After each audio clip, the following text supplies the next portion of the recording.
bien, bonsoir à tous.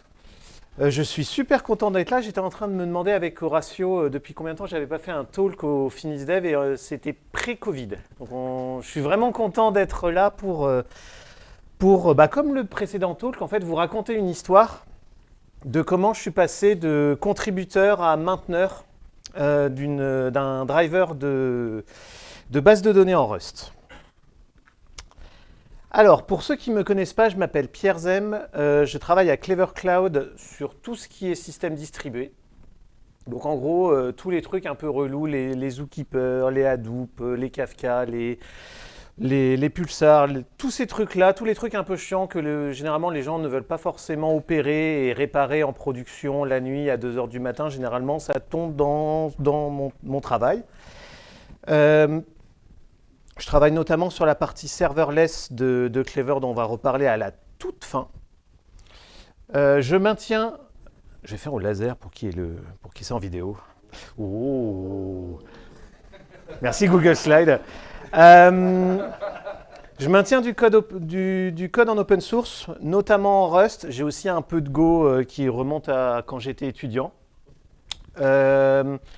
Avec Horatio et Stéphanie, donc, je donne un coup de main pour l'organisation du FinisDev, donc cet événement ici. Et le soir, je joue beaucoup au squash. J'ai un problème d'addiction. Alors squash le sport, pas squasher vos commits sous Git, hein, vraiment le sport, je précise. Du coup, en fait, je vais vous parler de ça, parce que je trouve que c'est intéressant. Ça a commencé sur du temps complètement perso. C'était il y a 5 ans, je ne sais pas si vous vous souvenez, il y a 5 ans, il y avait un truc, c'était le confinement. Vous vous souvenez? C'était pas très drôle. Hein. Mais, exactement, beaucoup de temps libre. Donc d'abord, on commence par faire les séries, les films. Alors moi, j'aime bien les jeux vidéo, donc j'ai refait The Witcher 3. À un moment, on a quand même envie de faire un petit peu de technique. Et je commençais à m'intéresser à un système distribué, vous en doutez, qui s'appelait FondationDB. Le but, c'est pas d'en parler. Je vais vous donner 2-3 trucs. Mais en gros, je m'intéressais au sujet, je voyais qu'il y avait quelque chose. C'est-à-dire que je me demandais, les garanties que ce système-là me propose me paraissent intéressantes. J'en avais marre de fixer des trucs à 2 h du matin, des systèmes inconsistants. Et donc, en fait, il y avait des promesses derrière Fondation qui m'intéressaient énormément. Donc, j'ai commencé à jouer avec. Donc, j'ai fait du bon vieux projet perso. Et j'ai commencé en Java. Pourquoi Java? Parce que c'était le client le plus mature de cette technologie-là. Donc j'ai commencé à jouer avec, j'ai fait des petits projets, des petits POC, etc. Et puis à un moment, moi j'aime bien le langage Rust et je me suis dit, tiens, je vais essayer cette base de données-là à travers du Rust. Alors, c'est là que ça commence. Parce que je me suis rendu compte très rapidement d'une chose, c'était que, il faut que je le fasse là, c'était un binding qui était fourni par la communauté. C'est-à-dire qu'en fait, quand vous prenez une base de données, vous avez généralement des clients officiels qui sont fournis et qui sont développés par les gens qui travaillent sur la base de données. Et vous avez les bindings ou les drivers qui sont gérés par la communauté, qui sont gérés par d'autres personnes. Donc là, dans le cas du client Rust, c'était quelque chose qui était maintenu par la communauté et on voyait que c'était un peu bizarre, le repo GitHub se baladait d'organisation en organisation, un truc un peu bizarre. Et je me suis dit, je vais l'utiliser et la première fonctionnalité que j'ai voulu essayer, en fait, elle n'existait pas dans le driver Rust. Donc direct, la première chose que je voulais tester, ça ne marchait pas parce que la fonctionnalité n'existait pas. Et quand j'ai commencé à m'intéresser un peu plus, je me suis rendu compte qu'il y avait plein de petites fonctionnalités qui n'existaient pas. Donc, je rappelle, on est en plein confinement. Qu'est-ce que je me dis? Allons-y, let's go, j'ai du temps à perdre, je vais aller contribuer. Donc j'ai commencé à faire des contributions. Donc là, elles sont ordonnées dans le temps. Donc déjà, vous remarquez que j'ai ouvert une PR le 31 décembre 2020. Donc vous voyez, on est vraiment, on sait plus, c'est les nouvel an de confinement. Hein. Donc c'est pas, c'était mieux avant, c'était mieux maintenant. Mais là, c'était moins rigolo comme nouvel an de confinement. Donc j'ai j'ai fait une première PR, pas de réponse. Je me suis dit, c'est pas grave, je continue à avancer sur le sujet. Je vais rajouter une nouvelle fonctionnalité, on s'en fout de ce que c'est. J'ouvre la PR, donc là on est le 1er juillet 2021, donc il y a un bon 6 mois qui est passé, donc celle-là est toujours ouverte. Hein. Oups. Celle-là est toujours ouverte, j'ouvre celle-là, pareil. Tiens, c'est bizarre, j'ai pas de réponse. Mais vraiment le calme plat. C'est-à-dire que sur le repo GitHub, il y avait de l'activité, il y avait des gens qui postaient des questions, il y avait des gens qui essayaient d'utiliser la librairie, il y avait moi qui essayais de pousser des PR. On était 2-3 à vouloir faire avancer le sujet. Et puis, à un moment, la CI a explosé. Parce que il s'est passé des trucs, et donc la CI ne marchait plus, donc on ne pouvait plus rien merger. Donc là, on est le 9 juillet 2021. Donc ça, c'est un screenshot que j'ai fait tout à l'heure.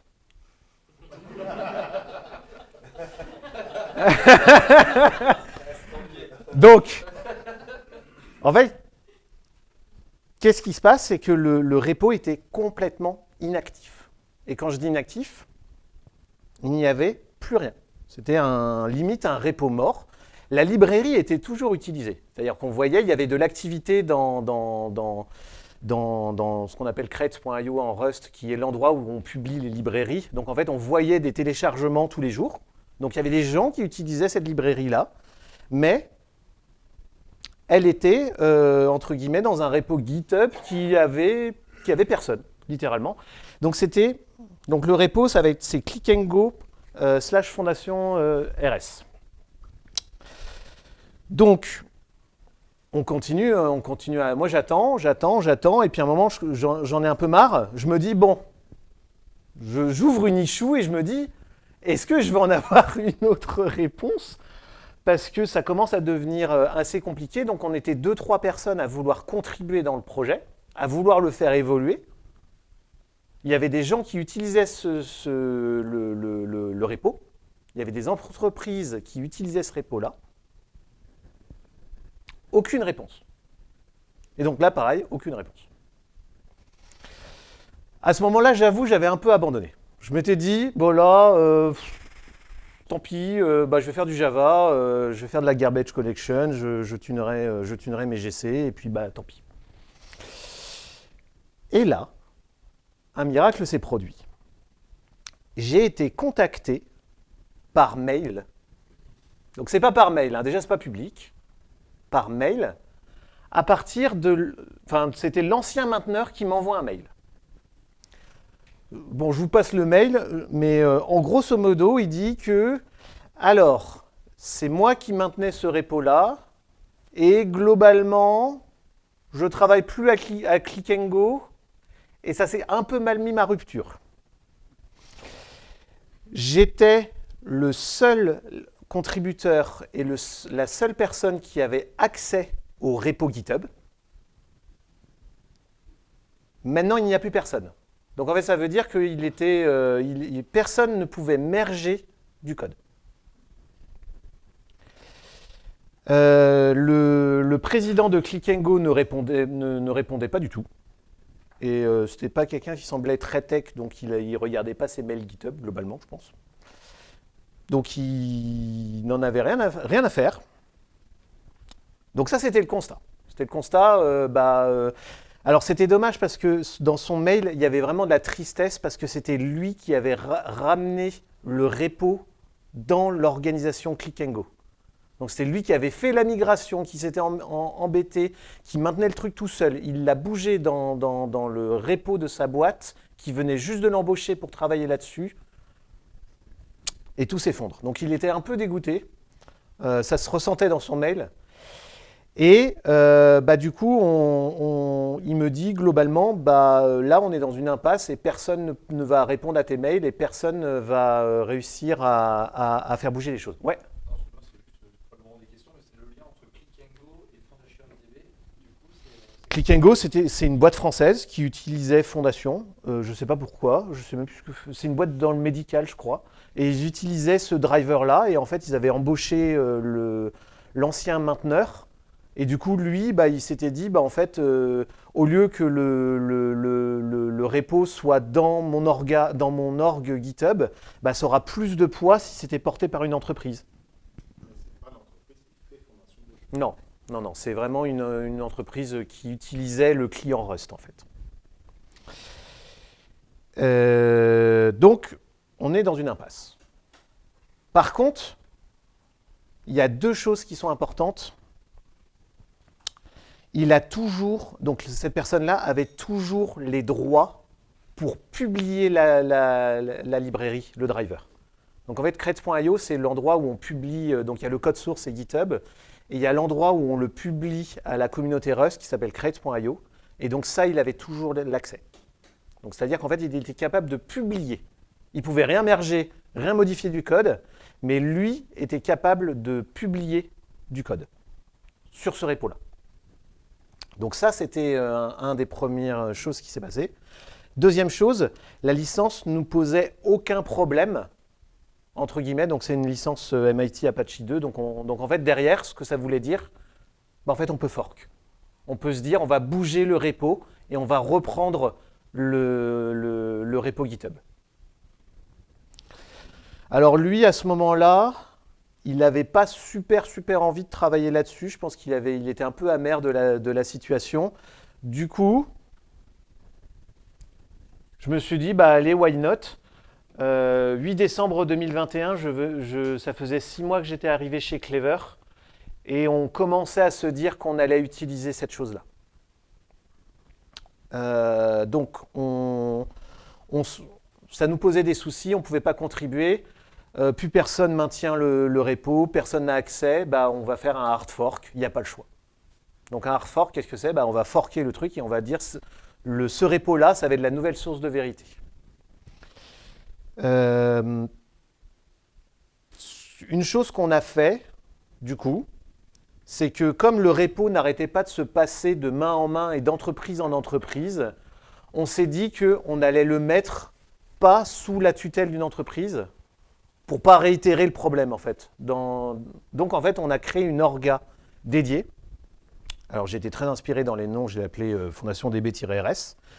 Donc, du coup, ça fait Fondation DB-RS / Fondation DB-RS. Mais, on a créé l'orga et on s'est dit, allez, on va migrer. Donc, qu'est-ce qu'on a fait ? On a fait git push, globalement. Mais on a fait pas mal de choses. On a retravaillé toute la CI et on a retravaillé la CI. Est-ce que je liste quelque part ? Oui, je liste là.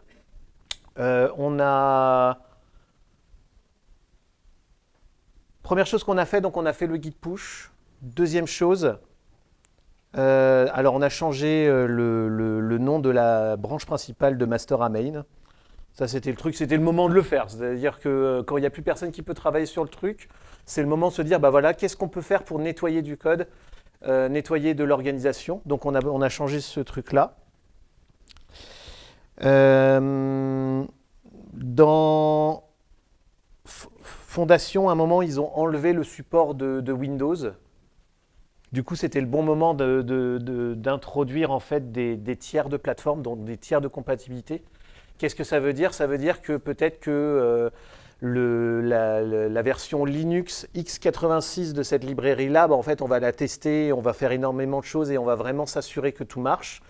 Mais par contre, le build sous Mac en ARM, on va dire qu'on a des garanties de build, mais on ne va peut-être pas faire passer toute la CI dessus. Donc l'idée, c'est d'avoir des tiers de compatibilité en fonction des trucs. Moi, globalement, je voulais me débarrasser de Windows. Je tiens à préciser, tiers 1, c'était Linux x86 64. Tier 2, pour les gens qui ont un Mac, c'est facile pour eux, et on se dit, bah, on promet que ça compile, mais pas forcément que ça marche. Tier 3, ce qu'on aimerait avoir en Tier 2, Windows. Ou pas. Ou pas. Et du coup, qu'est-ce qu'on a fait? En fait, à partir de ce moment-là, on a pu commencer à se dire, on va pouvoir rajouter les choses. Et donc, en fait, toutes les PR qu'on avait mis dans l'ancien repo, qui existent encore, les PR sont même encore ouvertes, je pense, je ne les ai jamais closes. Et en fait, on va commencer à les rapatrier. Ça, c'est le travail qui est... Ça, c'est, on va dire, les changements d'API. Il y a eu un énorme refacto de toute la CI. C'est-à-dire, en fait, toute la CI était cassée, elle ne marchait plus. Donc, en fait, derrière ça, il y a vraiment pas mal de travail. Et du coup, on se retrouve en 2022 à faire la première release, une nouvelle release sur un nouveau repo fait par des gens complètement différents. Moi et deux, trois autres bonhommes. Et ça, c'était en 2022. Ouais.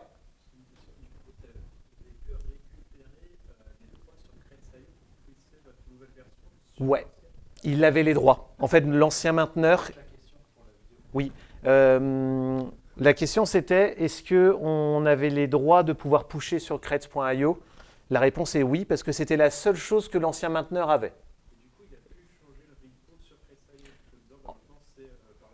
En fait, tu n'as même pas besoin de spécifier un repo quand tu pushes sur creds.io. C'est tu fais un cargo publish qui va envoyer le code. Et après, c'est les métadatas de ton paquet, de ton toml, qui font foi. Donc en fait, au final, ça n'avait aucune incidence, le repo GitHub, il fallait juste changer les métadatas du paquet. Eh bien, oui, Dieu merci, non.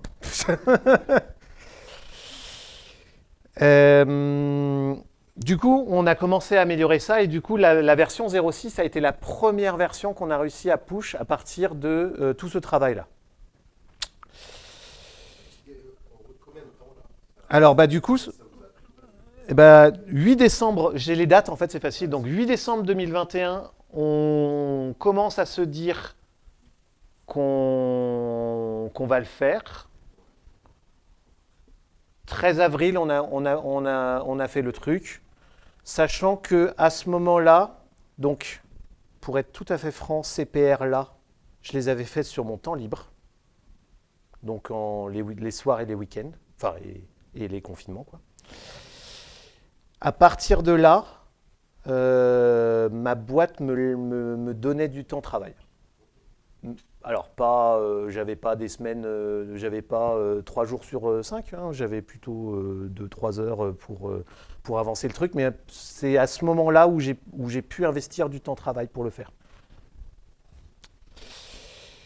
Donc ça, c'était la première release. Aujourd'hui, nous avons dépassé les 5 millions de téléchargements sur creds.io. Moi, je ne comprends pas, c'est assez rigolo. En fait, il y a des... Donc ça, c'est les graphes de téléchargement par jour. Et donc, en fait, il y a un gros utilisateur qui envoie énormément de CI et donc, du coup, qui télécharge 20 000 fois la librairie tous les jours. Oui, c'est ce projet-là. Non, c'est celui-là, pardon.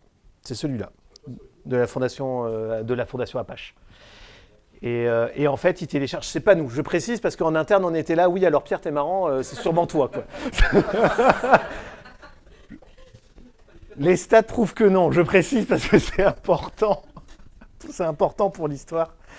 Du coup, aujourd'hui, la librairie, elle représente 16 000 lignes de code Rust.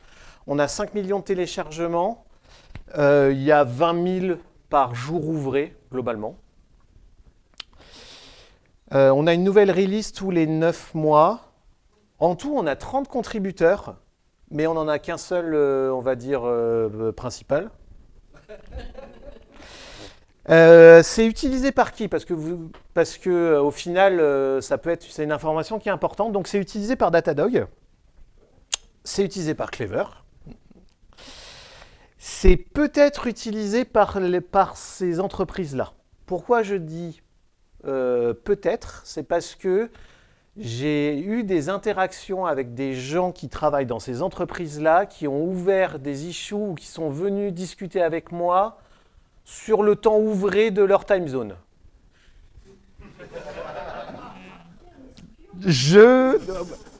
En vrai, quand tu vois quelqu'un de Cloudflare, tu as envie de savoir si c'est du projet perso ou si c'est du pro. Ça peut servir. Donc, c'est peut-être utilisé par Cloudflare. Tanguia, je ne sais même plus ce qu'ils font, j'ai regardé, c'est une histoire, je vais dire des bêtises. SpiralDB, c'est une DB, je ne sais même plus ce qu'elle fait. Et Molnet, c'est une entreprise qui fait du platform as a service, c'est quasiment un concurrent de Clever qui se bootstrap. Donc ça, c'est des entreprises. Il y a aussi des projets qui utilisent Fondation. Alors, pour vous donner une idée, FondationDB, c'est une base de données distribuée. C'est pas connu. C'est-à-dire, pas grand monde l'utilise. C'est utilisé par deux grosses boîtes principalement. Apple et Snowflake. Petite entreprise. Mais en fait, c'est le genre de technologie qui est un peu cachée dans les infrastructures des gens. Et en fait, on n'en entend pas parler. C'est pour ça qu'en fait, il y a assez peu d'entreprises qui en parlent. Et du coup, il n'y a pas forcément beaucoup de projets qui utilisent cette base de données-là. C'est plutôt vraiment la petite base de données cachée, planquée, que quand on connaît les systèmes distribués, celle-là, on sait que c'est un truc de niche. C'est-à-dire dans la niche des systèmes distribués, Fondation, c'est encore une niche. Donc on est vraiment dans un truc complètement planqué. Du coup, il n'y a pas beaucoup de projets perso moi j'appelle ça les hobby grade. C'est les petits projets perso, il n'y en a pas beaucoup. Il y a deux gros projets qui l'ont en dépendance. Il y a un projet de la Fondation Apache qui s'appelle OpenDAL, qui vient fournir des abstractions par-dessus des systèmes de stockage. Donc en gros, l'idée, c'est par exemple, ils vous fournissent en fait une interface clé-valeur et vous pouvez brancher plein de clés-valeurs différents dans ce système-là avec la même interface. Et ça marche pour l'object, le file et plein de choses. Du coup, en fait, ce qu'ils ont fait, c'est que Fondation, c'est du clé-valeur. Donc en fait, il s'est branché dans l'adaptateur clé-valeur. Et c'est eux qui génèrent les 20 000 téléchargements par... Enfin, ils génèrent 9 dixièmes de ce que vous voyez là à droite. Sur ILDB, pareil, ils utilisent pas mal le projet. Et après, il y a quelques projets qui l'utilisent. MVStore, c'est un truc assez rigolo. C'est un développeur qui s'est dit SQLite, c'est bien, mais ce n'est pas persistant sur plusieurs machines. Donc en fait, je vais remplacer l'interface de fichier de SQLite et je vais mettre Fondation derrière. Chacun ses hobbies, j'ai envie de dire. J'ai les mêmes, donc je ne vais rien dire, mais, voilà, c'est ce genre de projet-là qu'en fait, quand on fait du Fondation, on fait des trucs un peu low level parce qu'en fait, c'est une boîte à outils pour créer des bases de données. Donc, c'est pas votre Hello World du dernier framework JS, pour être totalement franc. J'étais obligé. C'était pour savoir si tu suivais. Il avance. On en parle tout à l'heure si tu veux. Du coup, ça c'est aujourd'hui. Donc vous avez bien senti, j'ai commencé contributeur et puis vous voyez le truc qui mange un petit peu. Ça c'était la première partie du talk. Moi j'ai envie surtout de vous raconter comment je maintiens le truc. Parce qu'en fait au final je suis tout seul. Et des fois c'est un peu stressant. Pour la simple et bonne raison qu'en fait je travaille dans les systèmes distribués et c'est moi qu'on appelle à 2h du matin quand la base de données est corrompue ou quand le système distribué est cassé. Et en fait du coup ça me donne j'ai envie d'avoir quelque chose qui marche et en fait qui a les mêmes garanties que ce que j'aimerais avoir, donc des garanties de résilience et d'intégrité de données. Donc en fait, la question, c'est pas forcément comment je maintiens le binding, mais comment je m'assure que ça marche à peu près comme je le voudrais? C'est plutôt ça la question. Là, on va commencer un petit peu à rentrer un peu plus dans la technique. Alors, peut-être certains ont remarqué, j'ai parlé d'un nombre de lignes de code. J'ai parlé de 16 000 lignes de code Rust pour l'intégralité du binding. Donc, c'est l'intégralité d'un truc qui vous permet d'accéder à une base de données. Certains se disent que c'est beaucoup. D'autres se disent que c'est très très peu. Parce qu'en fait, Fondation, c'est un système distribué, donc ça peut causer à 50 machines différentes et ça peut gérer des millions de transactions en parallèle. Du coup, 16 000 lignes de code, c'est pas beaucoup pour avoir un driver complet de base de données. Et c'est vrai. Pourquoi? Parce qu'en fait, la librairie sur laquelle je travaille, ce n'est pas le truc qui gère l'accès à la base de données. En fait, ce qui gère l'accès à la base de données, c'est une librairie en C qui m'est déjà fournie. Donc en fait, le parti pris, c'est quand on utilise du Fondation, on est obligé d'utiliser une librairie en C qui va venir faire la causette avec mon cluster. Ça veut dire deux choses. La bonne chose, c'est que je n'ai pas besoin d'avoir à écrire du code massivement parallèle et concurrent, de savoir si j'ai bien fermé mes connexions, qu'est-ce qui se passe si j'ai une machine qui disparaît dans mon cluster. Toutes ces problématiques-là, elles sont gérées par le libfdb. Déjà, ça, c'est un bon point pour moi parce que je n'avais pas forcément envie d'écrire tout ce code-là. Par contre, ça, c'est du C. Moi, je suis en Rust. Il y a un moment, il y a une connexion à faire. C'est-à-dire qu'en fait, il y a du bridge à faire. C'est-à-dire que mon code Rust doit piloter du C. C'est littéralement ce qu'il faut faire. Et donc ça, alors c'est plus ou moins facile suivant à qui on en parle. Donc ça, c'est ce qu'on appelle faut faire du FFI. Donc c'est du Foreign Function Interface. Globalement, l'idée, ça va être d'utiliser, la communauté Rust est plutôt pas mal là-dessus, donc on peut utiliser un outil qui s'appelle BindGen, qui va générer le FFI. En gros, ça veut dire donne-moi ton fichier en C, je vais le passer à la moulinette, je vais t'auto-générer plein de code Rust qui va faire le bridge. Par contre, ça va te générer du code qu'il va falloir que tu gères, entre guillemets, et notamment, tu auras ce qu'on appelle du unsafe partout. Alors, qui a entendu parler de unsafe en Rust? C'est bizarre, il n'y a que des gens clever qui lèvent la main. Alors, je vais parler un petit peu, je vais commencer plus simple. Qui a entendu parler de Rust? Mieux. Qui code en Rust? Les gens clever, ouais. En gros, du coup, Rust, c'est un langage de programmation qui est très orienté sur je vais déléguer énormément de travail au compilateur pour qu'il m'aide à dev des trucs. Et si le compilateur est content, mon code va marcher. Je résume un peu, mais c'est globalement l'idée.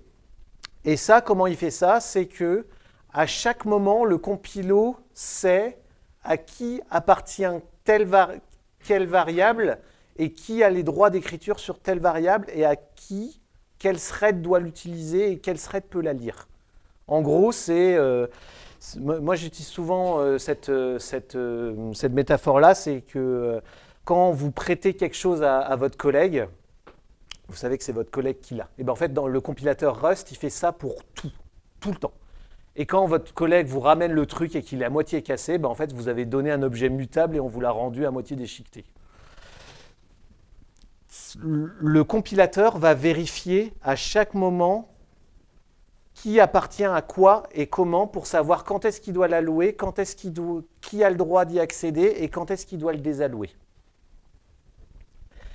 Ça veut dire que vraiment, donc, il doit savoir tout sur tout à tous les moments. Comment on fait quand on passe en C?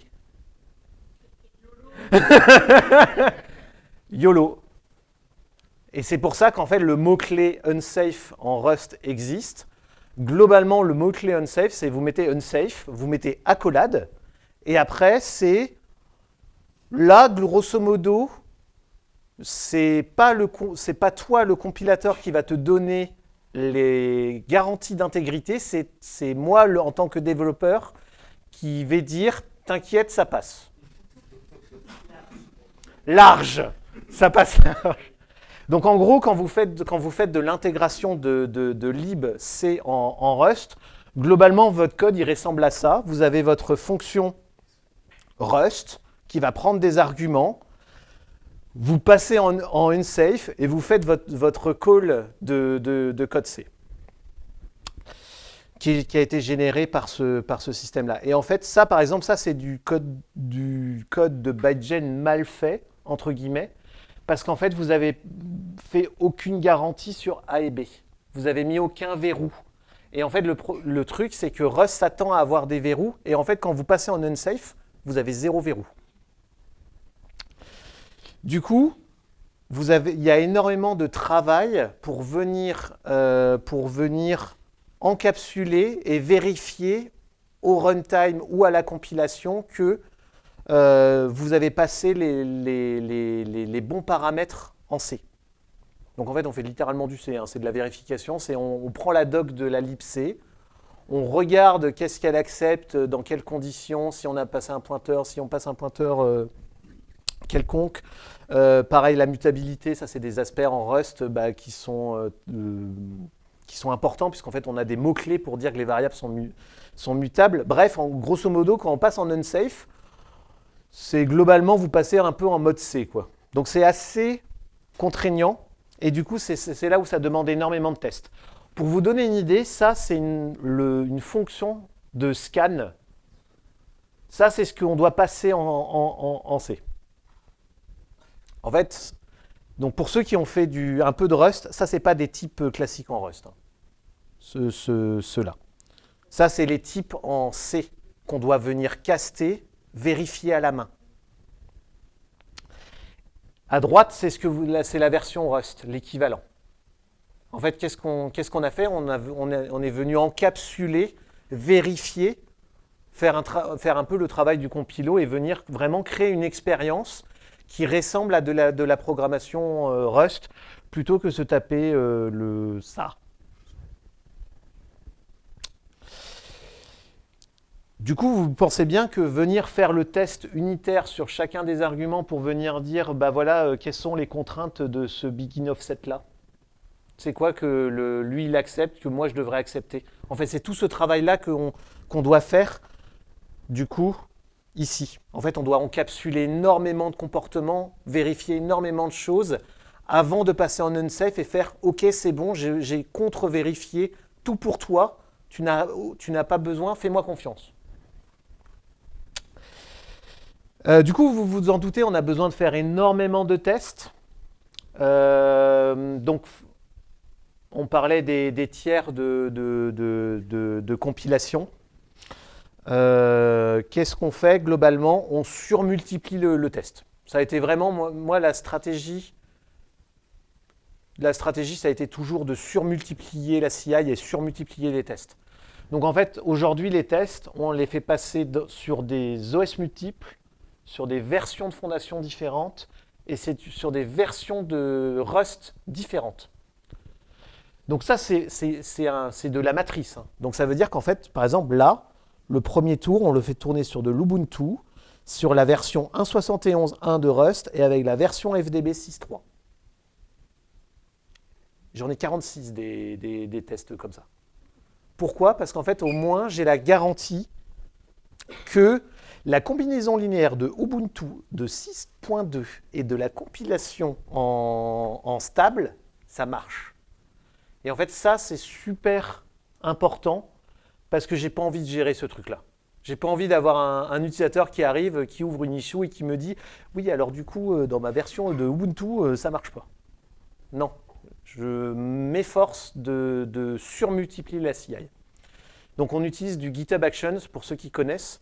Et en fait, on peut très facilement créer des matrices, pour générer ce genre de test. Oui, question au fond. Quand tu fais tes compiles, je vais prendre Ubuntu, tu testes les différentes versions de Ubuntu, je pensais qu'il y en a quand même quelques-unes qui sont sur le marché. La question qu'on m'a posée, c'est est-ce qu'on teste plusieurs versions de Ubuntu et plusieurs versions de macOS? La réponse est non par fainéantise. La réponse officielle, c'est j'accepte les PR si tu veux. Non, en vrai, ça a été un sujet qui était un peu chiant, c'est que pour le moment, je target Ubuntu latest et ça me génère des problèmes de CI. Et à un moment, je vais fixer le truc et il y aura un bot qui viendra upgrade le truc. Mais aujourd'hui, ça fait partie des choses où j'ai dû avoir une approche assez pragmatique du temps que je pouvais allouer sur ce truc-là. Et du coup, j'ai pris des raccourcis, notamment Ubuntu. Je prends la latest fournie par GitHub Actions. macOS, pareil, j'ai dû bloquer macOS dans des vieilles versions parce que aujourd'hui, tous les Macs sont sous ARM et que j'avais pas envie de faire la CI en ARM et que j'ai pas encore fait. Ouais, il paraît que c'est lent. Ah bah, je suis passé de 1 minute à 1h30. Voilà. Bah oui. C'est un peu long. Donc ça m'a permis d'attraper quand même pas mal de bugs. Mais le truc qui m'a permis d'attraper le plus de bugs, c'est les versions de Rust. Alors, pour ceux qui ne connaissent pas, donc Rust, vous avez plusieurs versions du langage. Donc, globalement, tout le monde utilise... Enfin, tout le monde. La plupart des gens utilisent stable. Ça veut dire que c'est la version officielle maintenue du langage Rust. Bêta, ça veut dire que c'est la prochaine release. Donc, par exemple, si on est en Java... Enfin, si je prends l'écosystème Java, on est quoi? On est en Java 22, 23? 23 et la 25 va sortir bientôt. Voilà, du coup, globalement, pour transposer, stable, c'est Java 23, bêta, c'est Java 24, du coup. Et alors, nightly, comme son nom l'indique, c'est au jour le jour. C'est-à-dire c'est les prochaines versions et les prochaines fonctionnalités qui vont arriver dans 3 versions. Généralement, il y a 3-4 versions d'avance en nightly. Et en vrai, c'est nightly qui m'a permis d'attraper le plus de bugs. C'est pas vraiment des bugs. C'est des changements de comportement de librairie en Rust qu'on a pu attraper en nightly. En fait, c'est assez simple à comprendre. Ce qu'on utilise là, on n'est pas sur on utilise beaucoup d'unsafe, beaucoup de typage raw, donc des choses qui viennent du C. Du coup, les fonctions qu'on utilise en Rust pour valider des choses, elles sont également un peu débridées et un peu low level. Donc en fait, c'est des choses qui évoluent dans la librairie standard. Et du coup, par exemple, à un moment, on s'est retrouvé avec toute la CI qui était cassée parce que le compilateur Rust a rajouté un nouveau check dans cette fonction-là. Et du coup, ce nouveau check-là explosait ma CI parce qu'en fait, il s'est dit, cette fonction-là, elle est un peu débridée quand même, on va vérifier ce qu'elle fait. Ce qui est bien, ce qui est extrêmement bien pour du Rust où on essaye de faire attention à la façon dans laquelle on compile et qui appartient les choses. Par contre, quand vous êtes dans un milieu, vous êtes en train de faire de la compatibilité en C et que vous aimiez beaucoup le fait qu'elle ne vérifiait pas et que ça se passait plutôt bien, faut faire des workarounds. Et du coup, le fait d'avoir nightly, ça a vraiment permis d'attraper les bugs en avance. Parce que du coup, on avait les bugs 3-4 releases avant que la version sorte. Ça, c'était vraiment pratique. Pour ceux qui se... Ouais. Du coup, tu t'es jamais retrouvé bloqué ou à faire des issues sur Rust parce que Non, j'ai toujours réussi. Au pire, ce que j'ai fait, et ça c'était un collègue à Florentin qui l'a fait, c'est qu'il a pris l'ancien code de la fonction et on l'a mis dans notre repo, tu vois. Comme ça, ça marche. En vrai, c'était le truc le plus simple parce qu'en fait, le comportement qui était apporté dans la fonctionnalité était bon. En fait, on voulait avoir ce truc-là. C'est juste que moi, dans mon contexte, quand je suis en train de lire des buffers en RAM venant de C, j'ai pas les mêmes garanties. Donc non, on n'a jamais eu besoin de bidouiller le compile au Rust. On a dû des fois un peu prendre du code de Rust et le mettre chez nous pour au moins se dire, bon, ça bougera pas. Notamment le truc qui lit les buffers, par exemple, celui-là, C'est le moment où ils ont changé les niveaux de mémoire dans Rust. Oui. Faut que tu répètes. Tu vas lui donner un micro, ça va. Ouais, globalement, les problèmes d'alignement mémoire, c'est assez pénible, mais vraiment, le Nightly, ça a été le truc le plus important pour trouver des bugs là-dedans. C'est-à-dire, c'est pas stable, c'est pas bêta. MSRV, je vais le virer parce que ça me prend plus de temps qu'autre chose. Alors, MSRV, c'est comme du coup stable évolue, comme vous avez en fait Java 23, 24, 25, etc. Le MSRV, c'est la propriété Gradle que vous mettez pour dire à quelle version votre programme Java compile. Quel est le minimum de Java que vous acceptez? Est-ce que c'est 11, 16, 17, 18, etc. Donc ça s'appelle le MSRV en Rust. Et en vrai, il me prend le chou parce que j'essaye de le maintenir bas, mais en fait, au final, je passe mon temps à le bump. Donc je me demande si je ne vais pas me dire que je target stable parce que ça me prend trop de temps en fait de gérer ce truc-là. Donc, vous commencez à vous rendre compte, autant on a testé sur plein d'environnements le code. Donc on a testé sur l'Ubuntu, du macOS, non pas du Windows heureusement, mais sur différentes versions de fondation, etc. Mais on n'a toujours pas écrit nos tests. Et là, c'est le moment qui n'est pas rigolo. Parce qu'en fait, même si le driver est simple en termes de fonctionnalité, il a beaucoup de fonctionnalités qui peuvent se mélanger.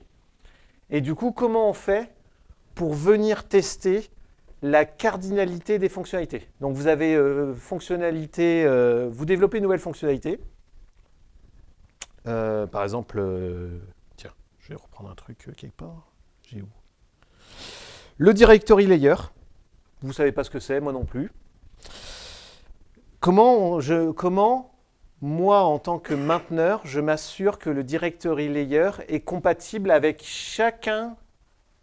tout le reste du code? Est-ce que j'écris un test d'intégration qui prend mon directory layer et qui prend toutes les autres fonctionnalités du client pour m'assurer que ça marche? Ça prend du temps. En fait, le constat qu'on fait quand on commence à devoir écrire beaucoup de tests, c'est que ça devient compliqué de faire suivre les tests avec la cardinalité et le nombre de fonctionnalités qu'on a. C'est pour ça que dans certains projets, vous allez avoir en fait une fonctionnalité très simple dans votre code qui va prendre quelques milliers de lignes de code. Par contre, vous avez 1 mois et demi pour valider et pour écrire tous les tests pour vérifier que ça marche. Qui a déjà eu ce genre de truc? Oh, vous avez de la chance. Bah moi, on fait pas de test.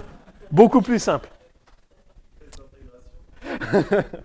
Ouais, mais même tes tests d'intégration, tu vois, tu prends une app, je dis n'importe quoi, tu fais une app de e-commerce, tu gères 3 moyens de paiement, 2 pays, 4 devises. Ça te fait un petit peu, si tu veux vraiment être sûr de tester la moindre combinaison linéaire, tu vas avoir énormément de tests à faire.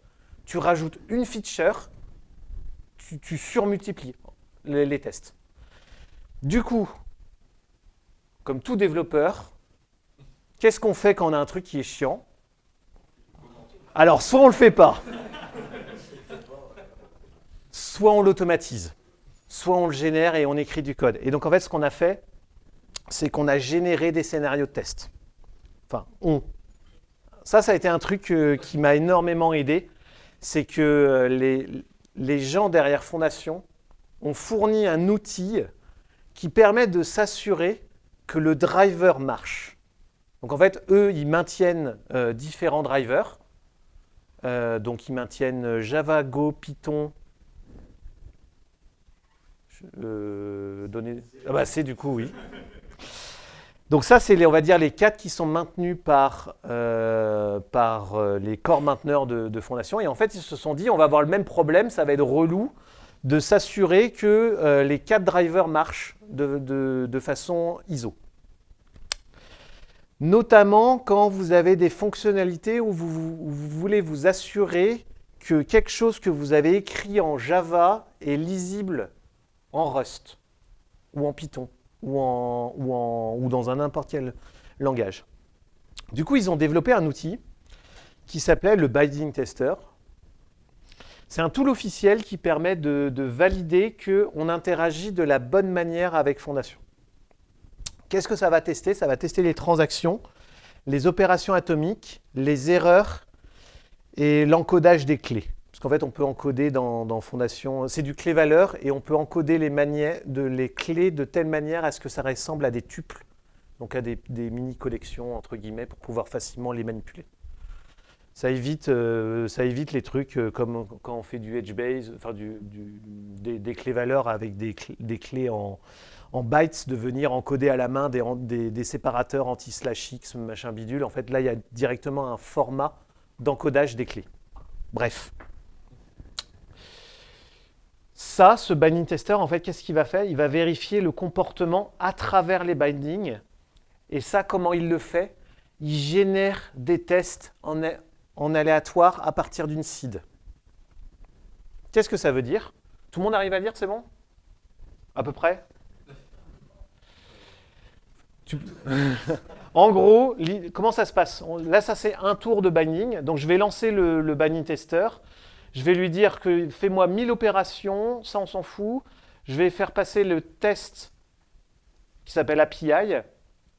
Ah, tiens, compare Python et Rust. Donc là, globalement, je lui dis, mon implémentation, c'est Rust.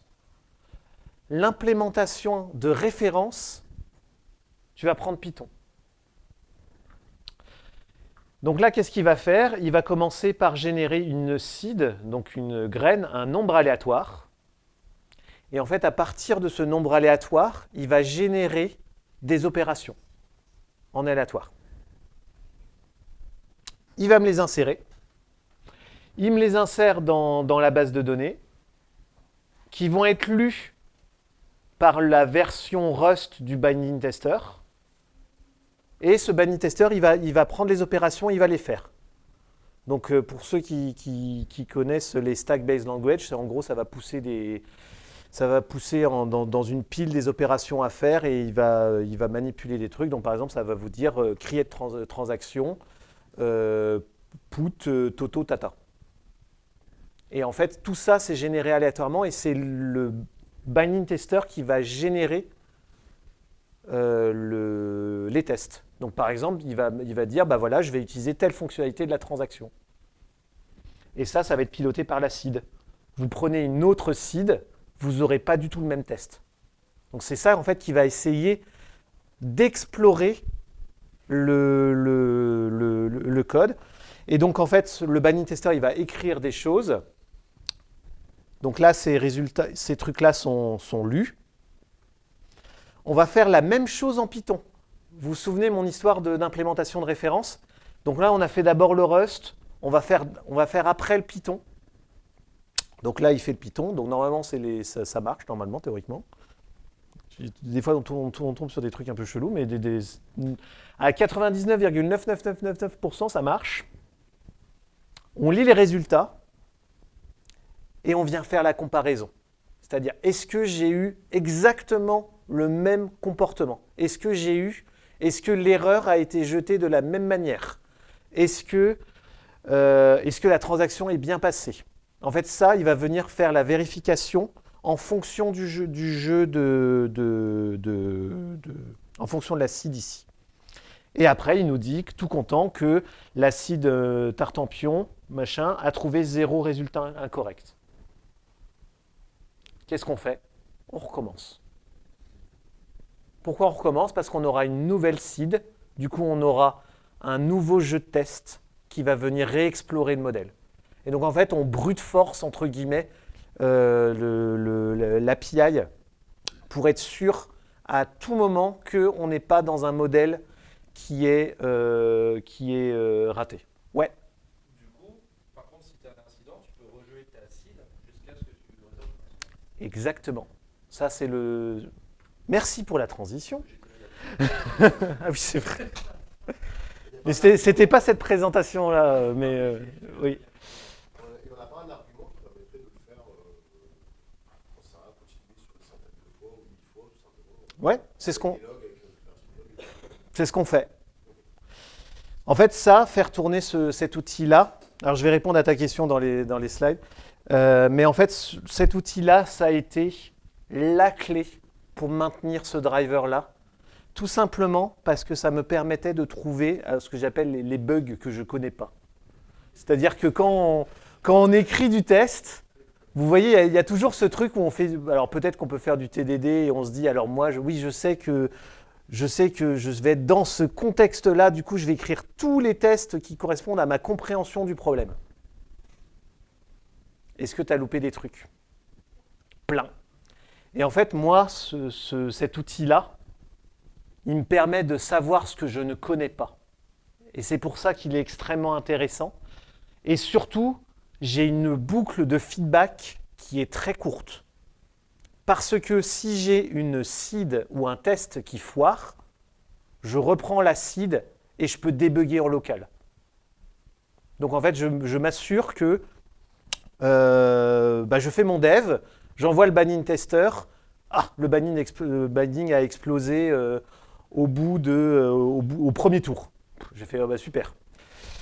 On prend le truc, on prend en local, on met des println et des printf un peu partout pour pouvoir visualiser. Et en fait, on a ce côté-là où on peut débugger en local et c'est quand même beaucoup plus agréable de débugger dans un environnement qui est reproductible.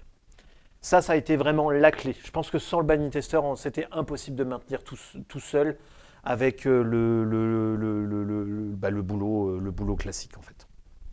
Du coup, en fait, le banning tester, du coup, on en abuse, mais alors d'une force. Parce que du coup, ce qu'on fait, c'est qu'on le fait tourner toutes les heures. Donc merci GitHub de fournir un free tier gigantesque, même si des fois je le tape un peu. En fait, ce qu'on fait, c'est que toutes les heures, on lance tous ces tests-là de banning tester, et donc on vient chercher des bugs.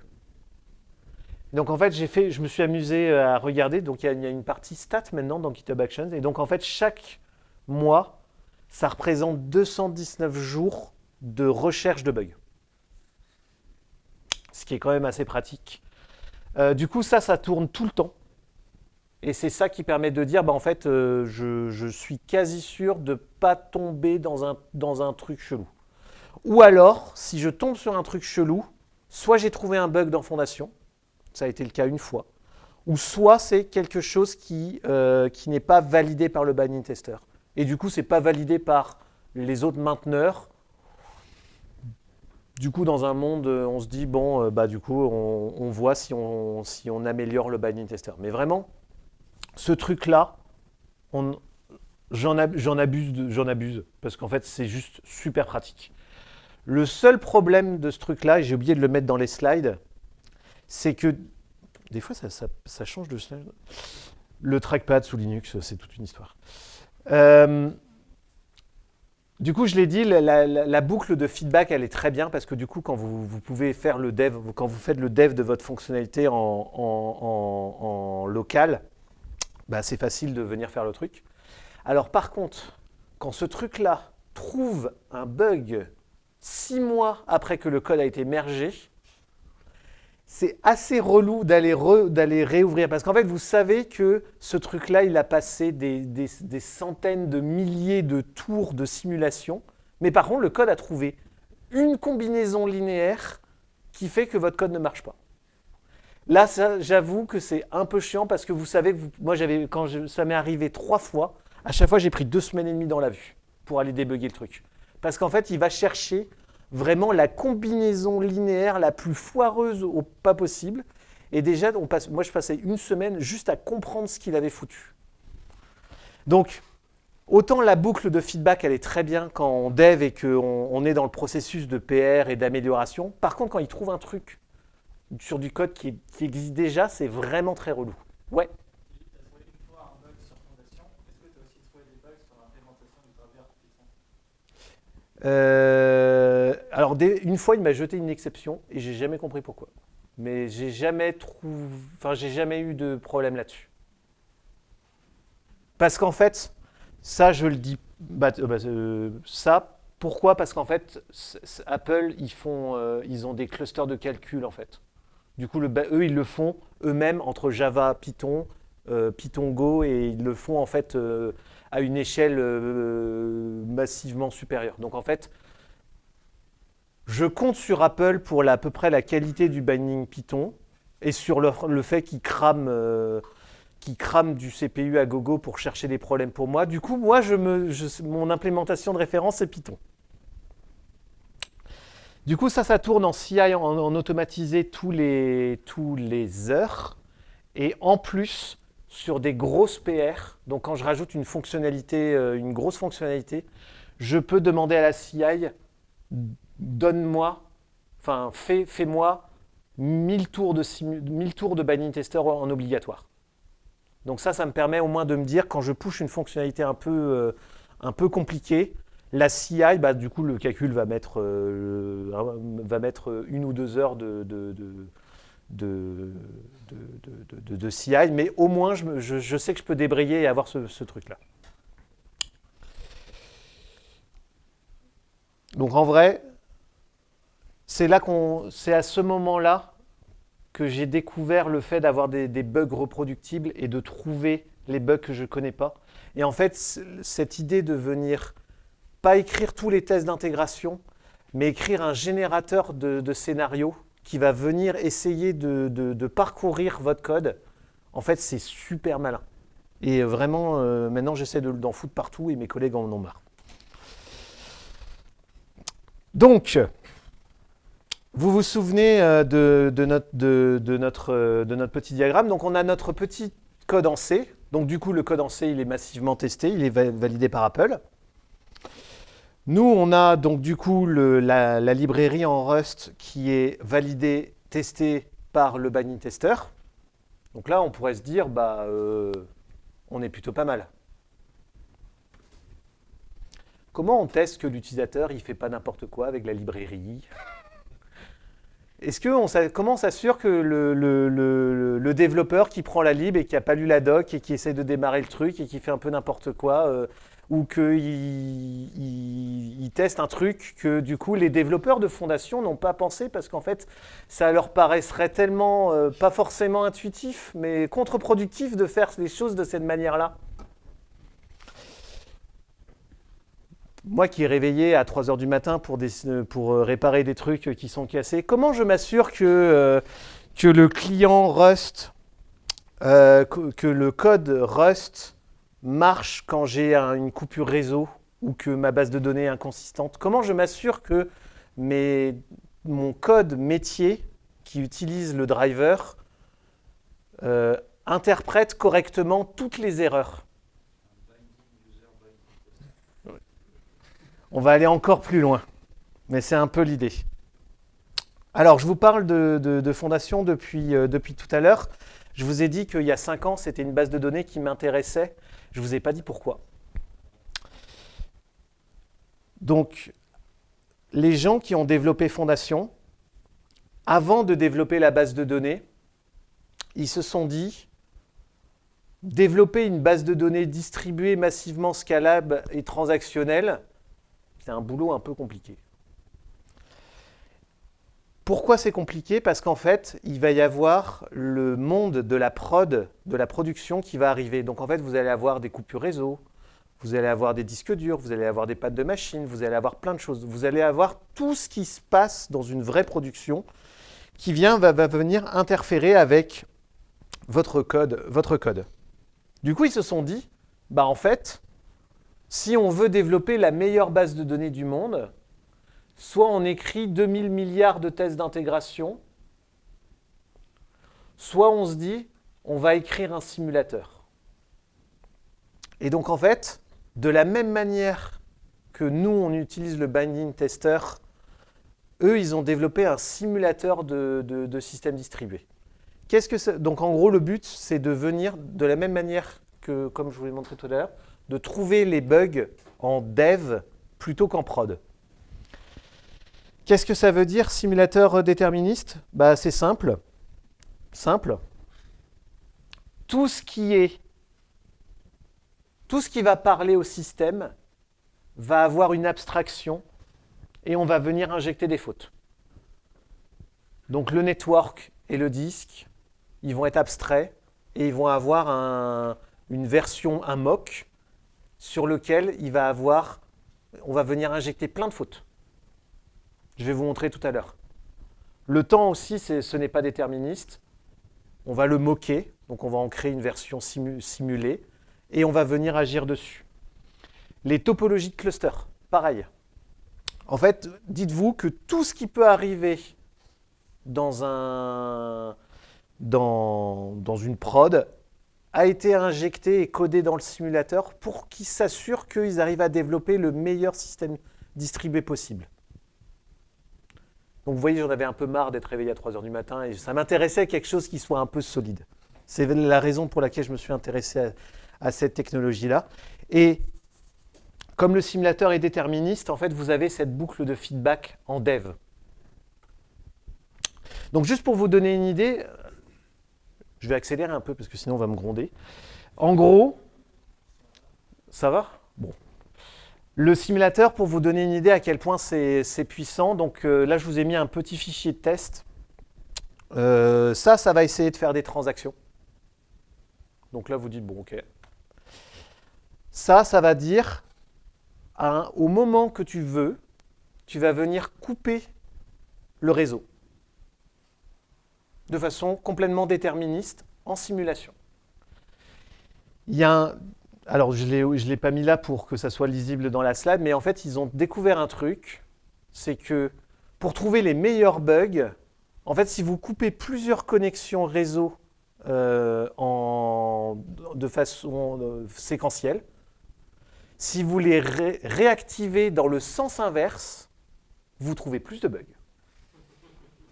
Et là, vous vous dites, mais what the fuck?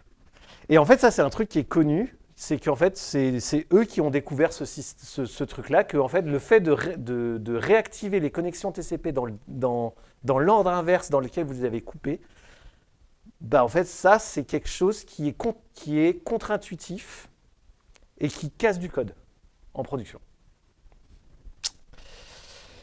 Attrition, ça va être, qu'est-ce que ça veut dire? Ça veut dire, bah écoute, tu as des machines, vas-y, allez, reboot.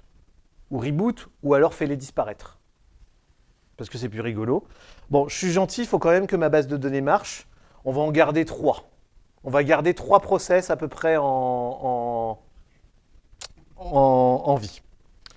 Et juste pour vous donner une idée à quel point c'est tordu, alors je ne vous demande pas de lire le code du simulateur, on s'en fout un peu, mais qu'est-ce que ça veut dire, ce bloc de morceaux-là? Ça veut dire que si vous avez 2 process fondations qui ont été reboot, enfin qui sont down en même temps et qui portent de la donnée, parce que c'est une base de données quand même, je vais inverser les disques durs. Juste pour être sûr de s'assurer que est-ce que j'ai un test d'intégration qui vérifie que j'ai pivoté mes disques durs de ma base de données. C'est pour vous dire à quel point en fait il torture la base de données. Et c'est déjà arrivé. Bah ça c'est facile, hein. Tu prends Cube, metadata, cluster de métadata inconsistant, tu inverses les volumes les volumes, c'est exactement ce qu'ils testent. Et ça, c'est testé dans le simulateur. Et ça va se passer de façon concurrente, donc en même temps. Donc là, de la même manière, ce qui va se passer, c'est que vous allez démarrer une simulation, vous allez choisir un numéro, et à partir de ce numéro-là, tout va se jouer. Donc là, dans cette seed-là, il va activer un truc qui s'appelle TSS, Why Not. Et dans cette seed-là, vous avez 9 machines, un coordinateur dans un data center. Vous allez avoir vos coupures réseau, vous allez avoir les reboots des machines. Alors les logs sont un peu longs, donc je vous ai pas passé le détail. Vous avez une phase de vérification, le test est passé. Ah tiens, j'ai fait 6 secondes et ça m'a représenté 393 secondes.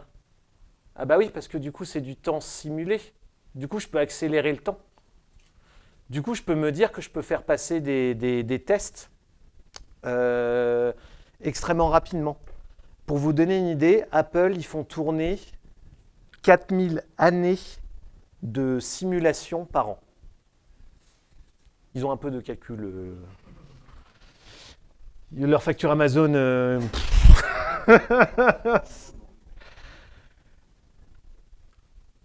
Si je fais un nouveau tour, je prends une autre seed. Ah, tiens, j'ai 5 data centers. Et donc là, je vais pouvoir commencer à faire des coupures réseau un peu plus rigolotes. Et toujours notre aspect simulation. Donc en fait, la simulation, c'est vraiment un truc qu'ils ont poussé et qui est vraiment devenu incroyable. C'est la seule brique open source à ma connaissance. Enfin, il n'y a que 2 briques open source qui ont un simulateur comme ça. Et dans l'industrie, il y a très peu d'entreprises qui ont ça. Donc on est vraiment sur quelque chose qui est extrêmement impressionnant. Et donc en fait, ce que je vous expliquais, c'est qu'en fait, vous avez le FDB server. Et en fait, pour chaque truc qui va parler au système, vous avez la version réelle et la version simulée. Et donc en fait, ils jouent avec la version simulée, ils viennent injecter de la faute et foutent le dawa. Ouais. Est-ce que quand on a trouvé un bon site qui a bien tout fait tomber, que ce soit là ou Dans mon contexte. Est-ce qu'on enregistre ce site merveilleux pour le faire rejouer plus souvent? Oui, c'est exactement ce que je fais dans le Binding Tester. J'ai une liste de toutes les seeds qui m'ont cassé les pieds, que je joue en premier avant de faire mes tours de boucle. Et ça, c'est vachement pratique. Donc vous voyez cet aspect-là, en fait, j'ai littéralement un cluster où il va se passer le chaos absolu. Le network va sauter, le disque va sauter. Alors je ne vous ai pas raconté, mais il simule aussi les bit flips, donc les inversions, les rayonnements cosmiques qui tapent les disques durs et qui viennent corrompre votre donnée. C'est un ajout tout nouveau que je n'ai pas eu le temps de tester, mais qui a l'air très rigolo. C'est ça. C'est pas enregistré. Donc, c'est d'ailleurs une des raisons pour laquelle on a choisi ce système-là à Clever. En fait, c'est ultra rock solide. C'est le système distribué le plus solide que j'ai jamais utilisé, opéré. Et du coup, moi, en tant que dev, est-ce que ce serait pas rigolo si j'étais capable de prendre mon code Rust et de le mettre là? C'est-à-dire que je prends mon code Rust et je l'encapsule et je le fais tourner dans le simulateur. Bah, du coup, j'ai pas de simulateur à intégrer, j'ai pas de simulateur à coder et j'ai tout est déjà fait en fait. Et donc en fait, c'est ce qu'on a fait. Donc en fait, on est capable de créer ce qu'on appelle une workload. Donc c'est un jeu de simulation. Je vous ai mis le trait, mais c'est pas grave. Et ça, en fait, on l'a open sourcé. Donc ça a été un travail avec des gens de Clever qui sont bien meilleurs en C++ que moi. Parce que là, c'était vraiment de la magie vaudou. Parce que du coup, on faisait du bridge entre du C++ et du Rust. Déjà, avec un truc, c'est chiant. Avec 2 langages, c'était un enfer. Du coup, on a un collègue qui est un peu énervé sur les trucs low level, qui s'est dit, tiens, ça a l'air rigolo de faire ça. Et du coup, on l'a open sourcé. Et en fait, c'est un truc qui est assez rigolo. Vous vous souvenez, je vous ai parlé que le binding Rust, c'était un truc qui était communautaire, c'était pas du tout géré par Apple. Et ben en fait, aujourd'hui, on est capable de contribuer et de rapporter des choses à Fondation directement. Et donc en fait, là, on a mergé du code qui va nous permettre de simplifier cette logique-là d'intégration du code Rust dans la simulation. Et j'ai hâte de voir ça. Du coup, on se retrouve dans la situation donc, où on est à peu près serein sur le fait que le libfdb fourni par Apple et simulé, il marche. Le binding tester vérifie que le code Rust est à peu près valide. Et si les utilisateurs veulent, ils sont capables de prendre leur code Rust et de l'inclure dans la simulation. Et donc ça veut dire qu'en fait, si quelqu'un fait ça, bah, il sait que sa base de données, que son application Rust est tolérante à la panne, littéralement. C'est-à-dire qu'elle va survivre tant que le Fondation sera en vie. Leur code applicatif Rust fonctionnera. Quelles que soient les erreurs, quel que soit ce qui va se passer, vous pouvez valider que votre code est bon. Alors du coup, spoiler alert, du coup c'est ce qu'on fait. On utilise massivement ce système-là. En fait, on est en train de développer chez Clever des bases de données serverless. Donc en fait, on est en train d'écrire notre base de données multimodèle et multitenante en full serverless, donc plein de mots-clés. Mais pour ceux qui ne connaissent pas, Clever, c'est une boîte de 80 personnes. Aujourd'hui, on a plein de trucs, on a du FAS, on a du PAS, on a plein de clients. Et en fait, se dire qu'on va écrire nos propres bases de données dans une boîte de 80 dont ce n'est pas le domaine, ça peut paraître complètement starbé. Et vous avez le droit de le dire. Parce que des fois un peu compliqué à assumer. La question, ce n'est pas forcément est-ce qu'on peut le faire à 3, 4, 5. La question, c'est plutôt est-ce qu'on est capable de s'outiller pour nous faciliter la vie. Et aujourd'hui, la simulation, c'est vraiment l'outil qui nous permet d'être serein dans le développement de notre base de données, parce qu'en fait, on sait qu'on tolère la panne, on tolère les partitions réseau, et on sera toujours consistant, parce qu'on fait passer des milliers et des millions de tours de simulation avant de mettre en prod. Bon, on a quand même besoin de développeurs, donc du coup, on recrute pour ceux que ça intéresse. Si vous voulez faire des trucs un peu rigolos. C'est ma dernière slide, je vous promets. Comme vous l'avez vu, j'ai automatisé énormément de choses autour de GitHub. Donc, on l'a vu, il y a beaucoup de GitHub Actions qui tournent. J'ai essayé d'automatiser un maximum de choses pour me faire gagner du temps. En fait, comme on avait une grande batterie de tests, je pouvais faire passer des trucs en auto assez facilement. Donc, par exemple, je n'ai pas peur qu'un bump de dépendance soit fait, parce qu'en fait, ma batterie de test, elle est juste ultra vénère. Du coup, en fait, par exemple, un bump de dépendance, je n'ai pas peur, je peux directement le faire passer en automatique. Donc ça, on utilise Dependabot, qui est un petit bot qui fait des bumps de dépendance. Et du coup, comme il est relié à tout l'écosystème GitHub, c'est super facile. Un truc que j'ai mis énormément de temps à faire et je regrette énormément, c'est d'avoir automatisé le processus de release de la librairie. J'ai mis énormément de temps à le faire. Je le faisais à la main. C'était un peu relou. Et surtout, en fait, j'ai plusieurs. En fait, pour publier la librairie Fondation RS, j'en ai 3 autres à publier dans le bon ordre parce que sinon ça ne marche pas. Du coup, à chaque fois, j'étais obligé de faire des choses à la main. Ça, je l'ai automatisé dans les 6 derniers mois et ça a été trop bien parce qu'en fait, j'ai complètement flushé dans du code le release process et je sais que j'ai juste appuyé sur un bouton pour release directement sur crates.io. Mais encore une fois, c'est parce que j'ai la confiance que j'ai beaucoup de tests derrière et j'ai le binding tester qui cherche plein de choses. Du coup, le release process, j'utilise un truc qui s'appelle release please, qui est écrit en Rust. qui est plutôt pas mal, mais qui a des comportements un peu chelous des fois, mais qui fait quand même pas mal le café. Qu'est-ce qu'il fait? Il me génère le changelog, il me génère les tags, il me fait la release GitHub et il me publie dans crates.io, tout en automatique. Et il a un processus qui est pas mal, c'est qu'il ouvre les PR. C'est-à-dire qu'en fait, par exemple, à chaque PR, il va régénérer une nouvelle PR de release qui va contenir le changelog. Et quand je merge cette PR-là, il va faire le publish dans crates.io. Donc en fait, c'est vachement pratique. J'ai beaucoup aimé le workflow de cet outil-là, mais il est codé un peu de façon chelou. Mais il marche. Du coup, il y a le fait de devenir mainteneur open source. Au début, je m'y attendais pas.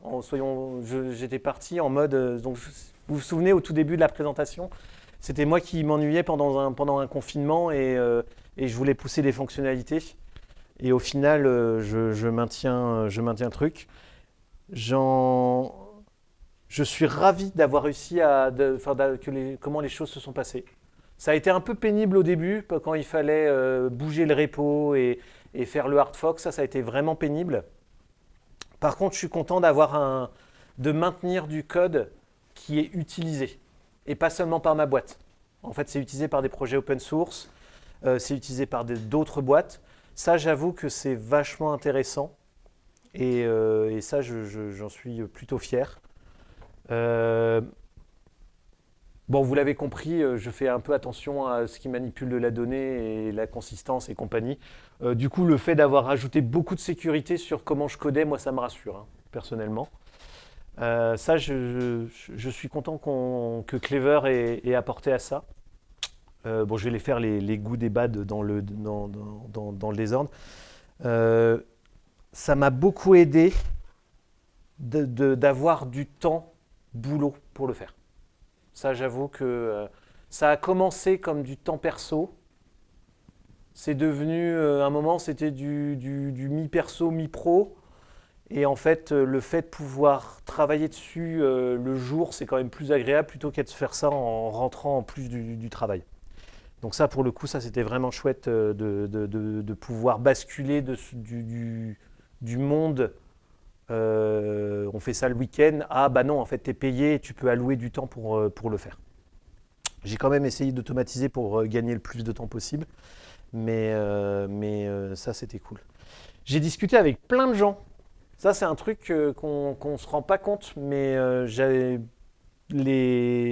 toujours, tous les 2-3 mois, j'ai quelqu'un qui vient me pinguer sur Twitter ou par mail et qui m'envoie et qui me pose plein de questions. Et du coup, en fait, on se crée un réseau de gens qui bossent dans plein de boîtes différentes et qui viennent partager ce qu'ils font ou alors remonter des problèmes. Ça, c'était vraiment, vraiment chouette. J'ai beaucoup aimé ce côté collaboratif. Une autre chose que j'ai énormément appréciée, c'était d'avoir une bonne code base au départ. En fait, quand j'ai fait le fork, il y avait énormément de choses qui existaient déjà. Je n'ai fait que améliorer et surmultiplier la CI et juste m'assurer que ça marche. Le binding tester existait déjà, la version Rust existait déjà. Il lui manquait juste un peu d'amour en fait. Oui. T'en parles au passé. J'ai aimé, machin, ça, c'est toujours d'actualité ou c'est arrêté? Non, je travaille dessus. Je travaille dessus la semaine dernière, donc non, c'est non, je parle au présent. Non, excuse-moi non, pas du tout. Non, c'est juste que tu vois, c'est des temps de travail où en fait, ce que je fais, c'est que si tu prends une timeline de 3 mois, en fait, je vais y bosser une semaine dans les 3 mois et puis en modulo les clics de merge en auto, mais le fait d'avoir une bonne base de code et des bonnes bases, ça m'a permis de juste améliorer et d'être sûr que ça marche bien. Si j'avais du tout recréer, jamais j'aurais réussi à arriver à ce résultat-là. Et du coup, je remercie quand même les anciens mainteneurs. Même si le repo s'est passé de bras en bras, que c'était un peu le bordel, au final, il y a quand même du code sur lequel on peut itérer. Et ça, c'était vraiment chouette. Et bah, grosso modo, j'ai appris plein de trucs. Soyons un peu francs. Le fait de maintenir une librairie open source, même si c'est que un bridge entre du code C, du code Rust, en vrai, on apprend énormément de choses.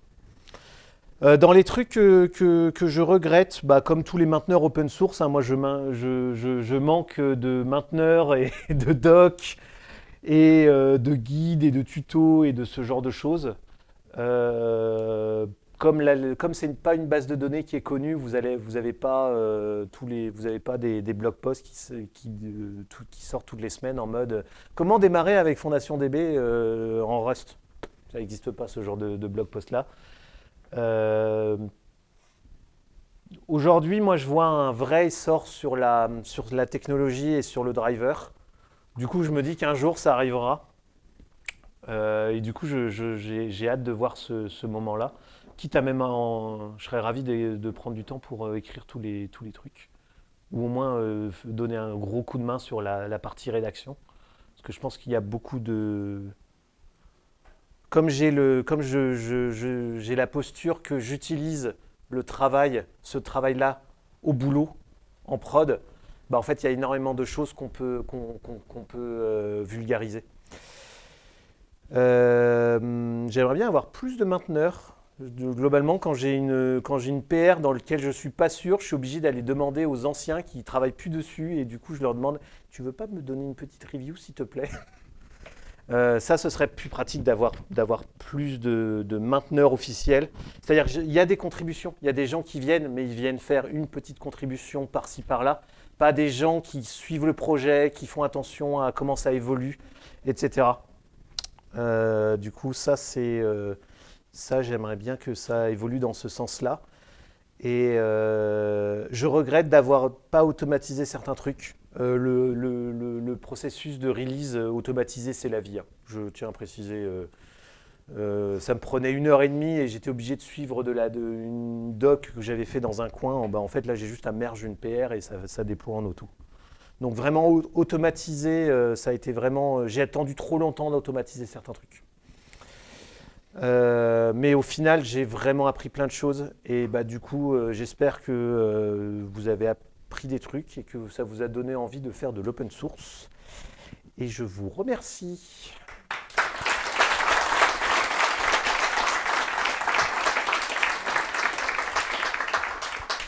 Is there any questions? Est-ce qu'il y a des questions?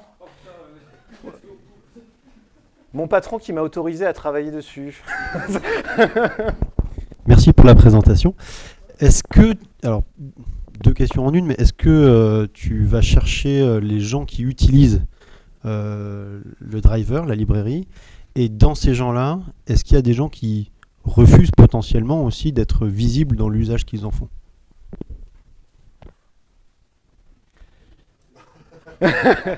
Alors pour les gens en retard, non, je troll. Tu vois, du coup bah, Steven, tu as la liste des gens là. C'est ce que je disais aujourd'hui. Cloudflare, tu savais?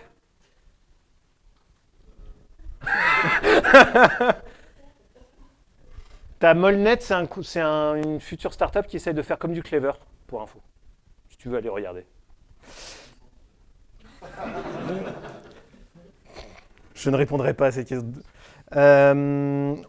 Ouais, en gros, moi je vais voir les gens et je leur demande quand ils viennent interagir sur le repo parce c'est suffisamment une technologie de niche pour que c'est toujours chouette d'aller papoter avec les gens.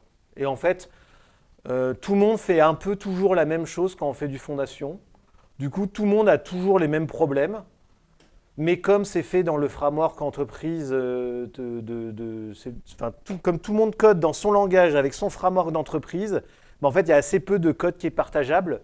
Par contre, les concepts et les pitfalls et tout ce que vous voulez, tous les trucs comme ça, en fait, il y a énormément de communication orale dans cette communauté-là.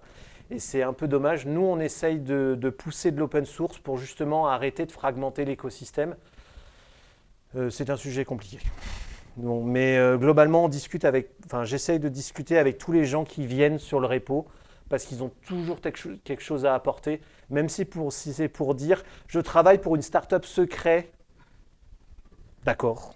Tu vas faire quoi avec? Je ne peux pas te dire. D'accord. Bah, tu as besoin de quoi?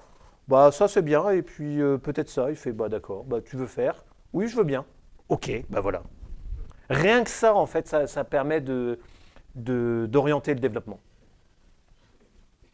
Est-ce qu'il y a d'autres questions?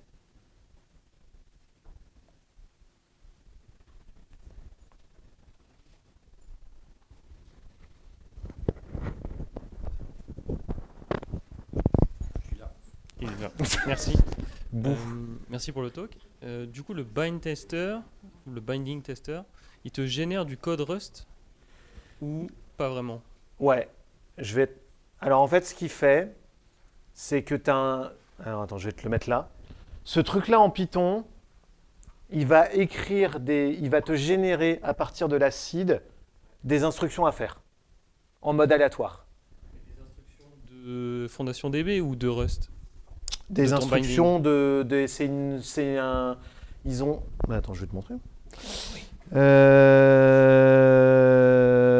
Tac, Apple, Fondation DB. Non, c'est Zen. Ah, pardon. C'était bien, ça sera coupé au montage. Du coup, je voulais pas rentrer dans le détail, mais bon. Zoom En- plus. En gros, ce qu'ils font, c'est que c'est une machine à piles qu'ils écrivent. Donc en gros, ce que ça fait, c'est qu'ils vont écrire dans des clés-valeurs des opérations à faire. Donc push, item, swap, concat. Et en fait, ces opérations-là, elles sont générées aléatoirement. Elles sont écrites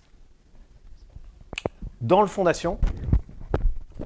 Et après, le programme, tu as un truc qui va lire, enfin, tu as une version Rust du binding tester qui va lire les instructions à faire, effectuer les opérations de la pile et écrire les résultats.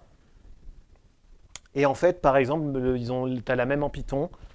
Et après, ils font la comparaison avec le résultat. Donc ça ne génère pas du code Rust. Le code du binding tester, c'est vraiment un truc qui lit une liste d'instructions à faire.